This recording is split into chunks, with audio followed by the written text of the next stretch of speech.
Sekarang kita punya kajian tentang mazhab di dalam Islam, mazhab fikih. Ini adalah episode lanjutan dari episode ini. Jadi kalau Baraya punya waktu, punya kesempatan, dan belum sempat nonton, silakan tonton dulu episode yang pertama. Ya nggak apa-apa, episode ini juga ditonton duluan, nggak apa-apa. Sekarang yang akan kita kaji itu adalah perbandingan antara karakter Imam Ahmad bin Hambal dengan Muhammad bin Idris Asy-Syafi'i. Dua orang ini memiliki pengaruh dan dampak yang sangat luar biasa terhadap dunia Islam. Imam Syafi'i dianggap sebagai salah satu tokoh paling berpengaruh dalam peradaban Islam, di antaranya khususnya dalam bidang ilmu-ilmu tradisional seperti fikih, hadis, bahkan kalam. Sedangkan Ahmad bin Hambal, beliau diangkat namanya dalam sejarah, dalam peristiwa Mihnah. Sejak saat itu sampai sekarang dampaknya masih luar biasa. Yuk kita mulai. Imam Syafi'i dilahirkan bertepatan dengan wafatnya Abu Hanifah. Jadi dulu waktu Abu Hanifah wafat, itu ratusan ribu orang sampai ngelayatnya, toko-toko di Irak tutup semua karena merasa kehilangan seorang ulama besar. Banyak di antara mereka yang menyayangkan dan mempertanyakan, ada lagi nggak sih kira-kira yang akan menggantikan selevel Abu Hanifah gitu. Ternyata ada memang Syafi'i, dan dilahirkan di tahun yang sama persis dengan Abu Hanifah. Syafi'i kecil itu bukan hanya cerdas, Syafi'i kecil juga rajin luar biasa. Dia dilahirkannya di Mekah, tempat sastra Arab berkumpul. Jadi Baraya kalau mau dikomparasikan, Imam Abu Hanifah itu besarnya di Kufah. Kufah itu tempat segala jenis perdebatan terjadi. Dari mulai teologi, tasawuf, fikih, akidah, semuanya ngumpul di situ. Bahkan orang-orang non-muslim di situ berdebat hebat dengan kalangan Mu'tazilah. Di sana pusatnya. Jadi membentuk sosok Abu Hanifah yang seperti itu. Malik lahir dan besar di Madinah. Tempatnya hening, kosong. Semua ilmu terangkum dalam satu, yaitu hadis. Sehingga Imam Malik kenal begitu banyak hadis. Syafi'i tidak lahir di dua tempat seperti itu. Latar belakang Syafi'i itu adalah sastra. Jadi di Mekah pada waktu itu tidak banyak fikih yang berkembang. Ya imam fikih paling ada juga Sofyan Uyainiyah, dan tidak terlalu dominan. Dan dari sastra ini pula lah Imam Syafi'i akhirnya menguasai Quran dan hadis. Kan Al-Quran pada khususnya itu syair. Jadi ketika sastra Arabnya dipahami, maka Quran juga dengan mudah dipahami oleh Syafi'i. Jadi sampai umur beberapa tahun, Imam Syafi'i tidak ngambil fikih. Tetapi begitu dia ngambil fikih, semuanya langsung nyerah. Dan Imam Syafi'i punya kebiasaan waktu kecil ya, kalau kita mah SD, beliau itu suka minta kertas ke gubernur. Jadi di gubernur itu kan banyak catatan-catatan ya, catatan pajak, catatan apa, yang udah jadi bekas, udah jadi kertas bekas tumpukan gitu, kayak arsip-arsip nggak kepake gitu. Nah itu sebulan sekali diminta sama Imam Syafi'i, minta kertas untuk belajar. Jadi Imam Syafi'i itu senang sekali belajar, dan belajarnya itu nyuri dari majelis manapun yang dia temukan. Ada majelis anu lagi dibuka, datang ke situ nyatet. Ada majelis itu lagi dibuka, datang ke situ nyatet. Gitu.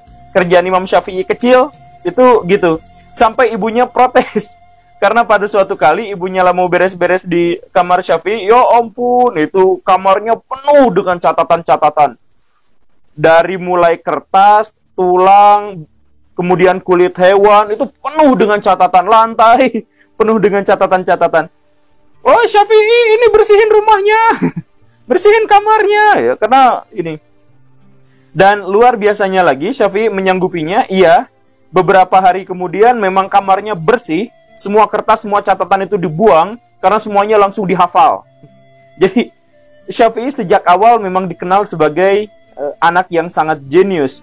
Bahkan di antara semua imam mazhab, Syafi'i adalah yang paling dini untuk mendirikan mazhab. Untuk menjadi imam, untuk menjadi juru fatwa, Syafi'i memulainya sebelum 15 tahun. Umur 12 tahun sudah berfatwa. Makanya ada kejadian dia buka majelis pas bulan Ramadan, minum. Ribut itu kenapa juru fatwanya malah minum? Ya kata Imam Syafi'i, ya kan saya belum balik jadi saya boleh minum. Dan Imam Uyainiyah yang pada waktu itu adalah gurunya, udah nyerah, ya udahlah kamu saya udah nggak bisa ngajarin apa-apa lagi sama kamu, semua ilmu yang saya punya kamu juga sudah punya, silahkan belajar ke Imam Darul Hijrah, ke Madinah, ke Imam Malik.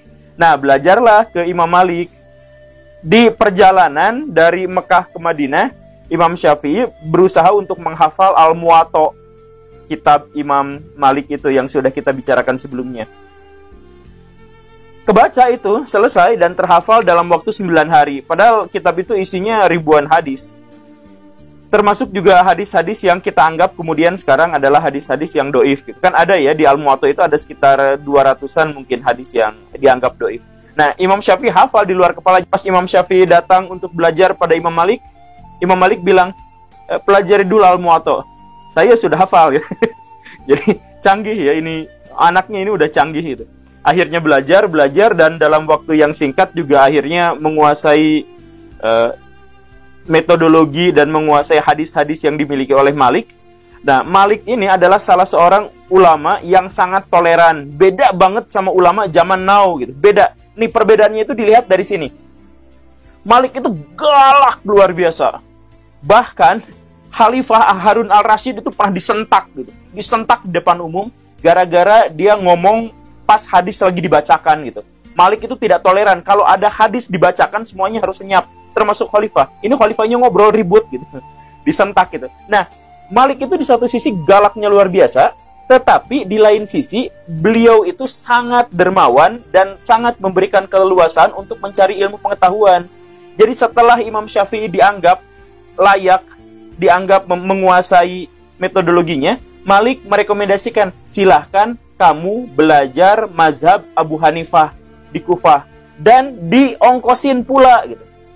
Jadi kan kalau ulama zaman sekarang nih ya, ulama zaman sekarang tuh, kalau mau belajar mazhab sana, jangan, itu mah sesat.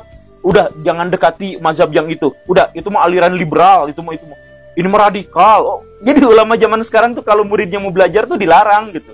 Karena jadi gitu. Nah, Imam Malik dengan Imam Abu Hanifah itu metodologinya, gagasannya, pemikirannya itu 180 derajat bertolak belakang.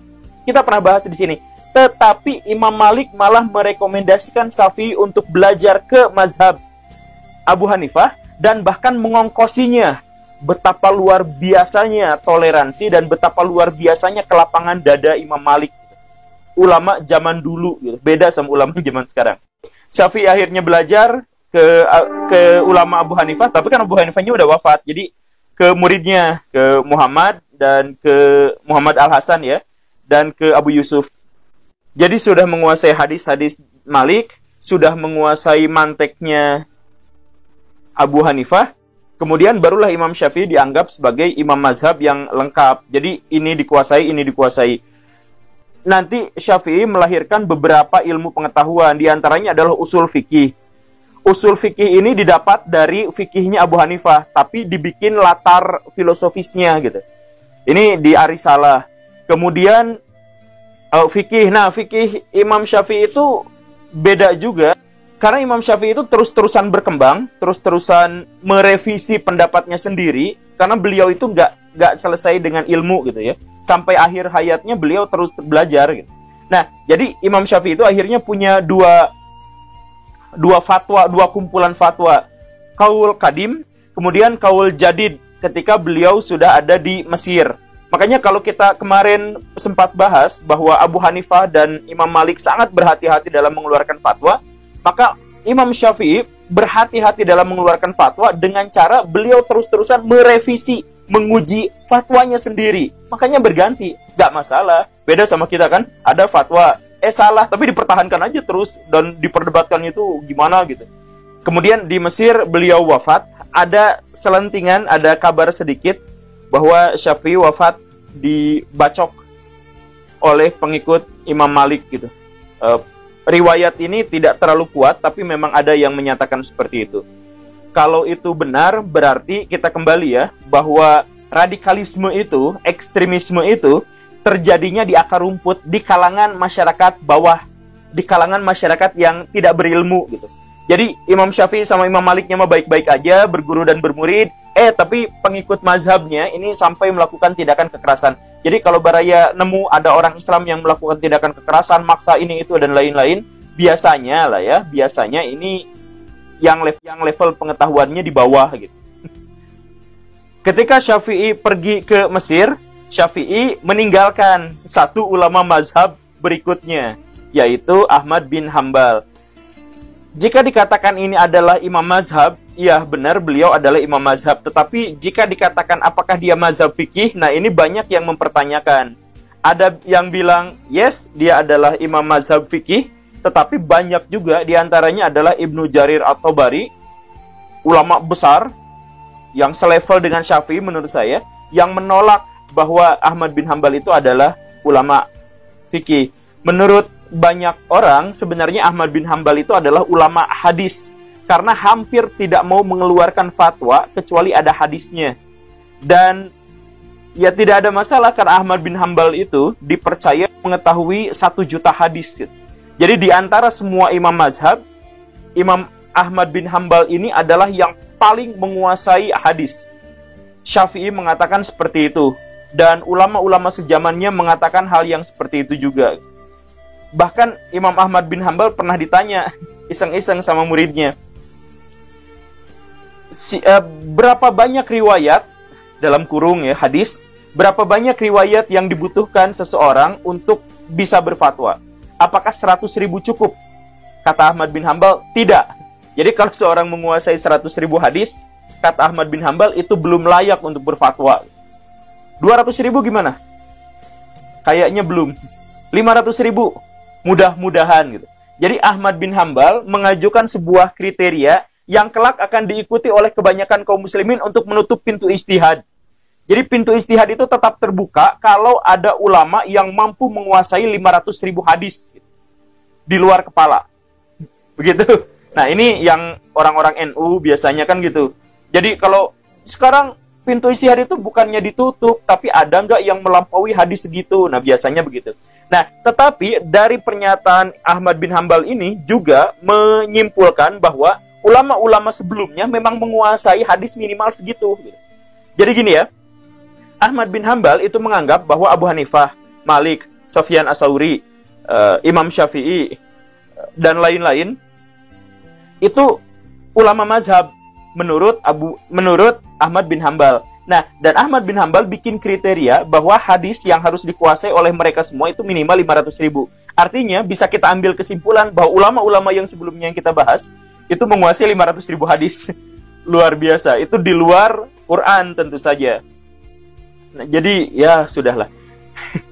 Udah teka-tekan. Nah, tapi balik lagi, Ahmad bin Hambal sendiri memang tidak mengeluarkan fatwa fikih itu yang jadi masalahnya itu.